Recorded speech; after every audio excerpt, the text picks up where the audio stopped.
নমস্কার, good morning. সবাই কেমন আছেন? আশা করি সবাই ভালো আছেন ও সুস্থ আছেন। আমরাও সবাই অনেক ভালো আছি। আমার চ্যানেলের আরও একটি নতুন ব্লগে আপনাদের সবাইকে স্বাগত। পুরো এক সপ্তাহ হলো সেরকম কোনো বড় ব্লগ পোস্ট করতে পারিনি। মাঝখানে দুটো মনে হয় মিনি ব্লগ পোস্ট করেছিলাম। তো পৌলমীর যেহেতু মাঝখানে এক সপ্তাহ স্কুল ছুটি ছিল, আর ওর স্কুল ছুটি থাকা মানেই সারাটা দিন ওর সাথে সময় কাটানো, ওর সাথেই সময় চলে যায়, সেই জন্য আর কোনো রকম বড় ব্লগ পোস্ট করতে পারিনি। আর আজকে যেই ব্লগটা আপনাদের সামনে নিয়ে এসেছি এটা হলো সরস্বতী পুজোর ব্লগ। বুধবার ছিল সরস্বতী পুজো। সবাই উঠে সকালবেলা স্নান করে নিয়েছিলাম, আর আমি বসে মালা গাঁথছিলাম, পৌলমী বাবার কোলে বসে গান শুনছিল। আর এখন রেডি হব সরস্বতী পুজোর জন্য। এই হলো পৌলমীর সরস্বতী পুজোর ড্রেস, হলুদ শাড়ি, লাল ব্লাউজ আর সাজার কিছু জিনিস। পৌলমী ভীষণ এক্সাইটেড সাজার জন্য। এই যে আমার মা সরস্বতী শাড়ি পরে একেবারে রেডি। এই দিন ছোট থেকে বড় সব মেয়েরা শাড়ি পরে আর ছেলেরা পাঞ্জাবি পরে, দেখতে কি ভালো লাগে তাই না? আমি এদিকে রেডি হয়ে গিয়েছি, আর পৌলমী টুংটুং করে ঘন্টাটা বাজাচ্ছে। এটা ভেঙে গিয়েছিল কয়েকবার, ডান্ডিটা অনেকবার ফেভিকুইক দিয়ে আটকে দিয়েছিলাম, কিন্তু ও এত বেশি নাড়ায় ঠিক ভেঙে যায়। তো এইবারে পুজোর আগে একটু আটকে রেখেছিলাম, আজকে বের করেছি। অনেক কিছু আয়োজন করে পুজো করছি তা নয়, ছোট করেই একটু নিজেদের মতো করে ঠাকুরের কাছে প্রণাম করছি। বাড়িতে পুজো হয়েছে, সেই ছবিও বাবা পাঠিয়েছেন। তো আমরা এখন একটু বাড়িতে পুজো করে নিয়ে তারপর যাব মন্দিরে। আমি যখন প্রথম এখানে এসেছিলাম সাথে করে এই ঠাকুরের মূর্তি নিয়ে এসেছিলাম। দুর্গাপুজোর সময় যেই মন্দিরে গিয়েছিলাম সেখানেই সরস্বতী পুজো হবে, সেখানে গিয়ে সবাই মিলে একসাথে অঞ্জলি দেব। তো বাড়িতে একটুখানি জাস্ট ঠাকুরের পায়ে ফুল দিয়ে প্রণাম করে নিলাম। আর এবার পৌলমী প্রণাম করবে, তারপর আমরা যাব মন্দিরে।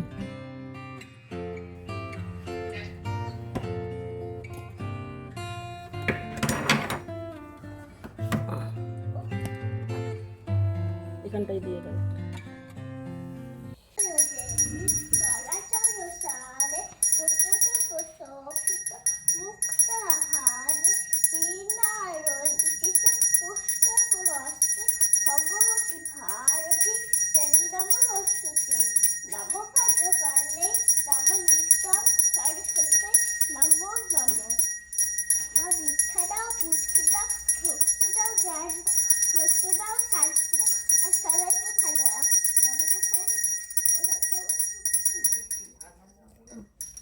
রেখে প্রণাম করে নাও, রেখে প্রণাম করে নাও।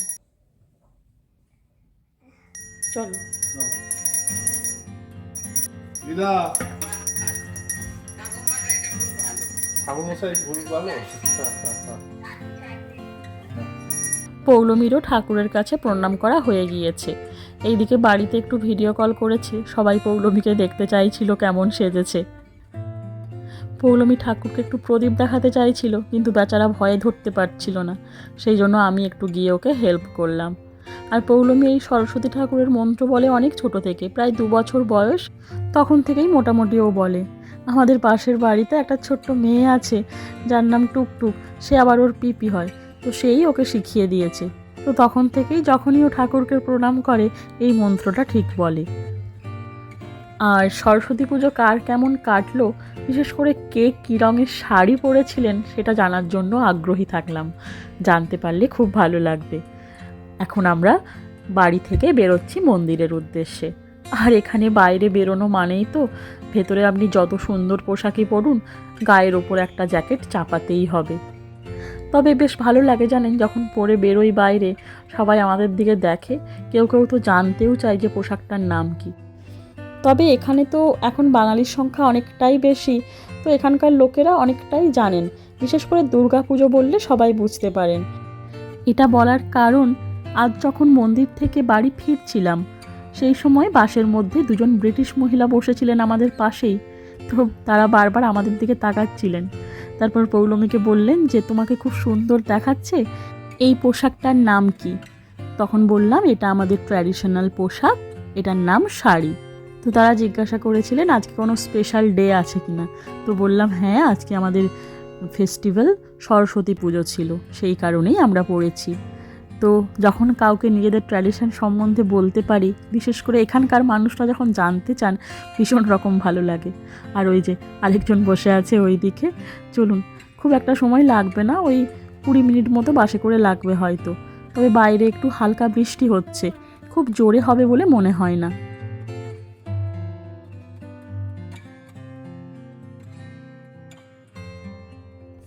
কথা বলতে বলতে আমরা পৌঁছে গিয়েছি মন্দিরের সামনে। এমনিতে আজকে সন্ধেবেলা পুজো হওয়ার কথা ছিল, কিন্তু যেহেতু এই পুরো সপ্তাহটা বাচ্চাদের স্কুল ছুটি রয়েছে, সেই জন্য সকালবেলা পুজোটা হচ্ছে। একদিকে ভালোই হয়েছে, সকালে হয়ে গেলে তাড়াতাড়ি বাড়ি ফিরে যাওয়া যাবে, কারণ সন্ধ্যের দিকে যদি বৃষ্টি হয় তো বেরোনোটা হবে মুশকিল। আজ বাবা আর মেয়ে দুজনের ড্রেস ম্যাচিং হয়েছে। আমার শাড়ির রঙটা হয়ে গেছে একটু আলাদা। বললাম দুজনকে দাঁড়াতে একটা ছবি তুলবো, তো দুজনের কারো ছবি তোলার ইচ্ছে নেই আর দাঁড়ানোরও সময় নেই। দুজনেই ভেতরে যাওয়ার জন্য ব্যস্ত, ভাবছে এই না অঞ্জলি দেওয়া শেষ হয়ে যায়। চলে এসেছি মন্দিরের ভেতর, এসে দেখলাম না, অঞ্জলি দেওয়া শেষ হয়নি, পুজো সবে শুরু হয়েছে মাত্র।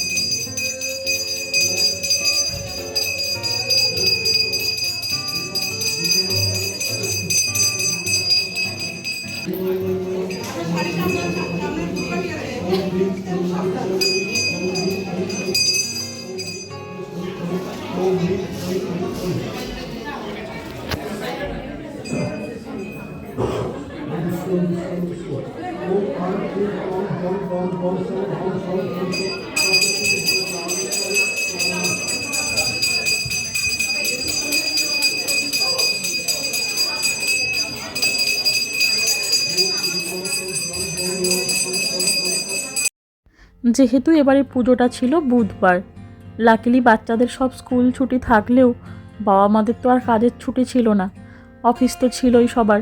তো যে কজন ছুটি নিতে পেরেছেন, বাকি সবাই তো এসে পৌঁছতে পারেননি।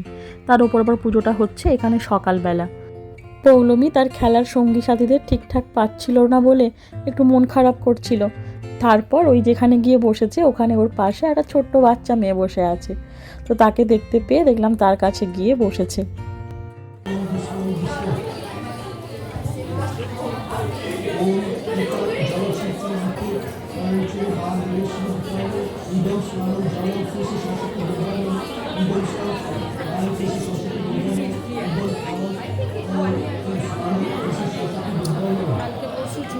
পুজো প্রায় শেষের দিকে, এবার অঞ্জলি দেওয়ার পালা।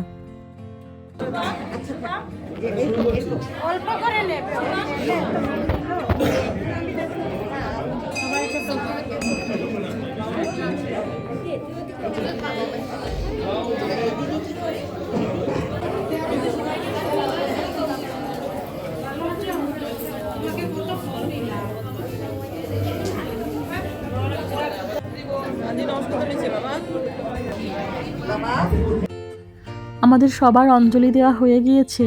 এখন একটি ছোট্ট মেয়ে যে পৌলমীর পাশে বসেছিল, সেই বাচ্চা মেয়েটি হাতে খড়ি দিচ্ছে দেখলাম। তো সরস্বতী পুজোর এই হাতে খড়ি দেওয়া, এটা একটা তো প্রধান আকর্ষণ, দেখতে খুবই ভালো লাগে। তো এখানেও দেখতে পেয়ে ভীষণ ভালো লাগলো। 2.5 বছর মতো বয়স তখন পৌলমীর, ওর হাতে খড়ি দেওয়া হয়েছিল সেই সময়। তো ওর হাতে খড়ির কথাটা মনে পড়ছে এখন এটা দেখে আমার।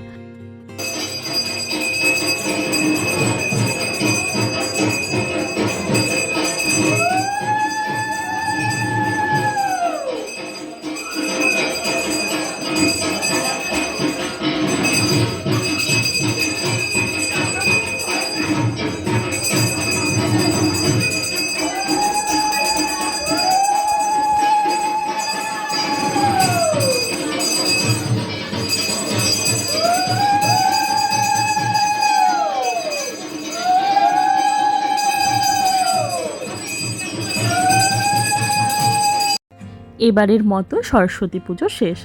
বিদেশের মাটিতে আমাদের সরস্বতী পুজো তো বেশ ভালোই কাটলো।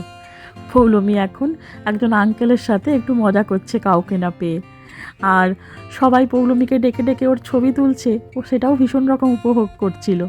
সবাই বলছে ওকে তোমাকে খুব সুন্দর লাগছে। আর এখন এখানে যতগুলো ছোট কচিকাঁচা ছিল সবাই একসাথে দাঁড়িয়েছে হাত জড়ো করে। খুব ভালো লাগছে দেখতে সবাইকে একসাথে।